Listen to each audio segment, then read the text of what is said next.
मुख्यमंत्री भू आवास योजना के बारे में कि योजना क्या है और कौन कौन सी लोग इसमें पात्र हैं, कौन सी लोग इसमें आवेदन कर सकते हैं और आवेदन करने के बाद हमें क्या करना पड़ेगा।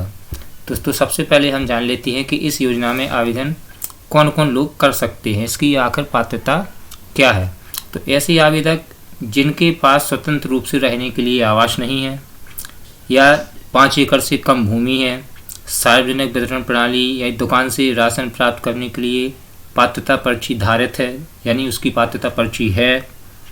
आवेदक परिवार का कोई भी सदस्य आयकर दाता नहीं है, आवेदक परिवार का कोई भी सदस्य आयकर दाता नहीं है। उसके बाद परिवार को कोई भी सदस्य शासकीय सेवा में नहीं है, उसका परिवार का कोई भी सदस्य गवर्नमेंट जॉब में नहीं होना चाहिए।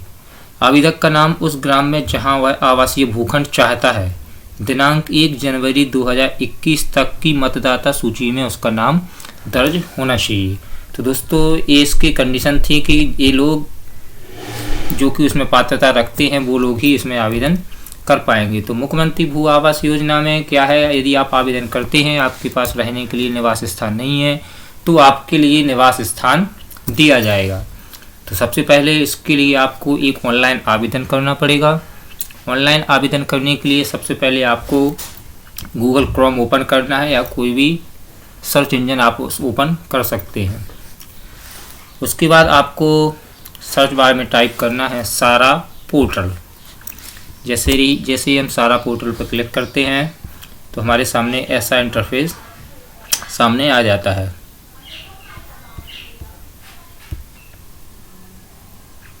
उसके बाद आपको मुख्यमंत्री भू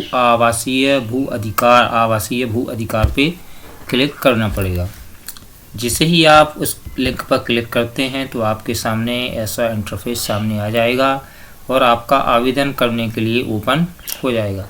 आवेदन करने के लिए कुछ दिशा निर्देश भी दिए गए हैं, यहाँ पे पात्रता भी दी गई है कि कौन कौन सी लोग हैं जो कि मुख्यमंत्री भू आवास योजना के अंतर्गत आवेदन कर सकते हैं। उसके बाद आपको और उसके अलावा यहाँ पे प्रक्रिया भी दी गई है कि प्रक्रिया आखिर इसमें क्या है। तो आवेदक द्वारा आवासीय भूखंड प्राप्त करने हेतु ऑनलाइन आवेदन सारा पोर्टल के माध्यम से प्रस्तुत करना होगा। उक्त प्रस्तुत आवेदन संबंधित ग्राम पंचायत के सचिव एवं पटवारी को परीक्षण या प्रतिवेदन हेतु प्रेषित किया जाएगा।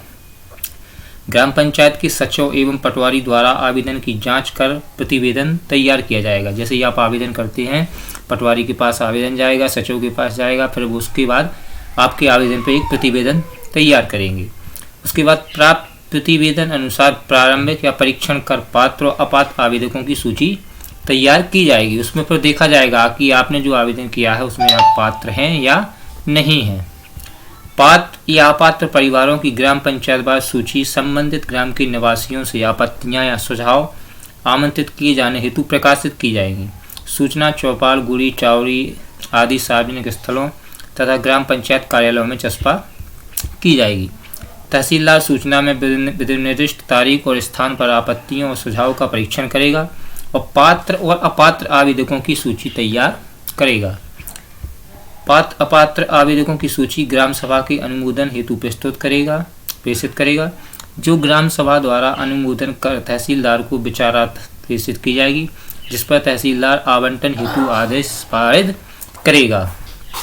तो दोस्तों आप हम जानते हैं कि मुख्यमंत्री भू आवास अधिकार योजना में आवेदन कैसे करना है। तो यहाँ पे नीचे देखिए आवेदन करें, इस पर हमें क्लिक करना है। जैसे ही आवेदन क्लिक करते हैं तो इसका प्रारूप का जो ऑनलाइन फॉर्म हमें भरना है वो यहाँ पे ओपन हो जाता है। आबादी भूमि पर भूस्वामी अधिकार प्राप्त करने हेतु नियत स्थल, तो यहाँ में सबसे पहले अपने जिले को चयन करना है कि हमारा जिला कौन सा है, तहसील कौन सी है, पटवारी हल्का अपने गांव का नाम क्या है, पटवारी हल्का क्या है। आवेदक की व्यक्तिगत जानकारी, यहाँ पे हमें आवेदक की व्यक्तिगत जानकारी को भरना है, उसका आधार नंबर डालना है, समग्र आईडी डालना है। अब समग्र आईडी में हमें किसकी आईडी डालना है और कौन सी आईडी डालना है। समग्र आईडी में हमें जिस व्यक्ति के नाम से हम आवेदन कर रहे हैं उस व्यक्ति की समग्र आईडी डालना है और परिवार की फैमिली आईडी नहीं, इसमें समग्र सदस्य आईडी को एंटर करना है। जैसे यहाँ पे हम ये डेटा फिल करेंगे उसके बाद आवेदक का नाम, आवेदक पति पिता का नाम सब यहाँ पे शो हो जाएगा। जाति यहाँ पे सेलेक्ट करेंगे, मोबाइल नंबर डालेंगे, ईमेल यदि आपके पास उपलब्ध है तो यहाँ पे आप उसकी ईमेल आईडी को भी डाल सकते हैं। यहाँ पे वर्तमान निवास का पता जो कि आधार कार्ड से ऑटोमेटिकली ले लिया जाएगा। क्या जीवित पति पत्नी है या नहीं, आवेदक की जो पति या पत्नी है वो जीवित है या नहीं, इसका आप अपने अनुसार ऑप्शन पर क्लिक कर सकते हैं। और यदि है तो उसका आधार नंबर और समग्र आईडी, उससे आवेदक का उससे संबंध क्या है, इसका यहाँ पे हमें फिल करना है। उसके बाद मोबाइल नंबर और ईमेल आईडी भी फिल करनी पड़ेगी। आवेदक का विवाह विच्छेद हुआ है अथवा नहीं, यदि विवाह विच्छेद हुआ है या नहीं तो उस पर आपको यस और नो में क्लिक करना है। क्या आवेदक के परिवार में शासन की लाडली योजना के तहत, यानी लाडली लक्ष्मी योजना है, लाडली लक्ष्मी है अथवा नहीं, यदि है तो यस पे क्लिक करना है, यदि नहीं है तो हमें नो पे क्लिक करना है। अब यहाँ पे आवेदक के परिवार का विवरण उपरोक्त पति पत्नी को छोड़कर जिस व्यक्ति ने आवेदन किया है यहाँ पे उसके परिवार का विवरण यहाँ पे दिया जाएगा। यहाँ पे उसकी पहले समग्र सदस्य आईडी डाली जाएगी, आवेदक से उसका संबंध क्या है, माता पिता पति जो भी है उसका आधार नंबर डाला जाएगा। यदि एक परिवार में एक से अधिक सदस्य हैं तो एक सदस्य ऐड करने के बाद आपको यहाँ पे जोड़े पे क्लिक करना है, तो और जितने भी सदस्य हैं सबको यहाँ पे ऐड कर देना है।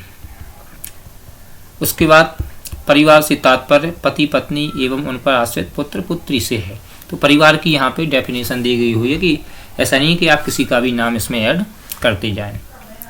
अब यहाँ पे कुछ यस और नो में क्लिक करने के लिए दिए गए हैं।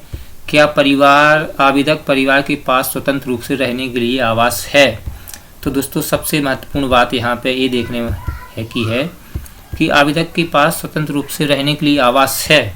यदि यहाँ पे आप यस पे क्लिक कर देते हो तो आप यहीं से इस योजना में अपात्र हो जाओगे, क्योंकि आप आवेदन किस लिए कर रहे हो, क्योंकि आपके पास रहने के लिए निवास स्थल नहीं है या आवास नहीं है। तो आपको यहाँ पे सभी में नो पे क्लिक करना पड़ेगा, तभी आप इस योजना में लाभ प्राप्त कर पाएंगे।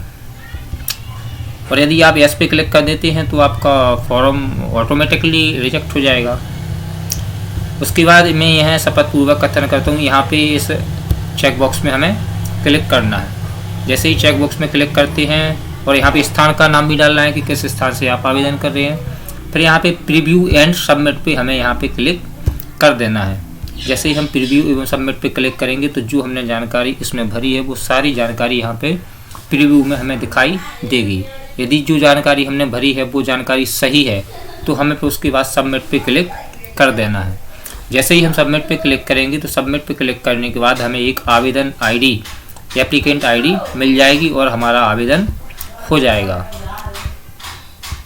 तो दोस्तों आज का वीडियो आपको कैसा लगा, यदि वीडियो आपको अच्छा लगा हो तो वीडियो को लाइक शेयर और सब्सक्राइब जरूर करें।